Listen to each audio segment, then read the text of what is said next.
Goal was to get up at 6. It's 5:22. Spent a few months trying to get to the gym religiously. I was getting there when I got up and I started walking the treadmill. And I think all this time going there is my brain has been telling me to this was the day. My body's revolting.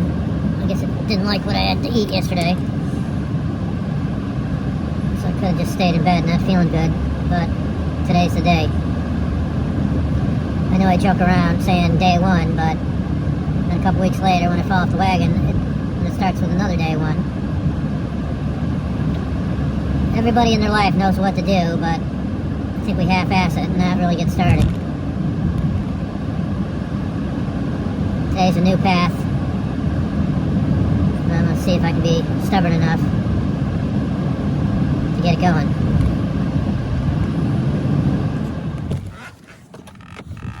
So the gym I picked a couple years ago is 2.8 miles from my house.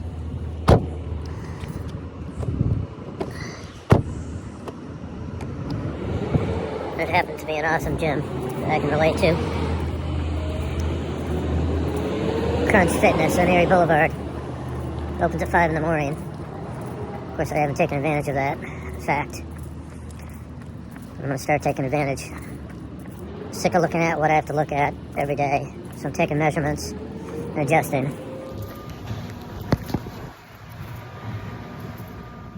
Hour and a half workout. It's still dark out. 7:10. So I did an hour of walking and a half hour of lifting. I was watching the news while I was walking, and first thing up was lack of attendance at schools. Back in the day, everybody went to school. Everybody tried to get perfect attendance because that was the right thing to do. Things start at the top and work their way to the bottom. We've got to start with leadership. But more importantly, you got to start with yourself. And if you look at the standard American diet, we all bought into it. But it got pretty lax. Parents don't care anymore. They let their kids eat whatever they want to eat. And you got to remember that sugars and carbs stick to everything in your body and gunk everything up. At least that's what I've read. And all the research is funneled down to that. Affecting every cell in your body and especially your brain. I'm going to put up a chart on percentages of stuff that have increased health-wise over the last 35 years, since 1990. Your body can handle about 46 grams of sugar. That's like a small can of Pepsi or Monster. I don't know if Monster has sugar in it, but all I'm saying is these kids are drinking like 3, 4, 5 energy drinks a day. And your body can only handle 1 can of something. So all the other sugars are being filtered through your liver. Your liver's overheating. You can't handle it. And try doing that over years and years and years of trying to handle that. It's throwing all that stuff into the fat in your body. So everybody here at the gym in the morning looked good. Everybody was putting the work in. Only thing I couldn't take was this one guy had Crocs on to work out with. I mean, how do you do that?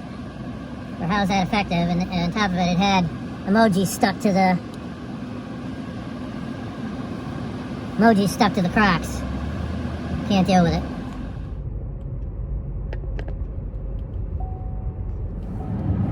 So thoughts of the day is chronic absenteeism throughout New York State. Buffalo, all the different grades, 70 to 80% chronic absenteeism, which means 18 plus more days missing. So if you look, generically, if you look at the whole state, it's 37% to 80% absenteeism. Starts with the parents. And then the next idea of the day is all the increases in different illnesses and mental things and physical things. I'm going to post a little chart up for that. Meaning we got to watch what we're eating. Sugars and carbs.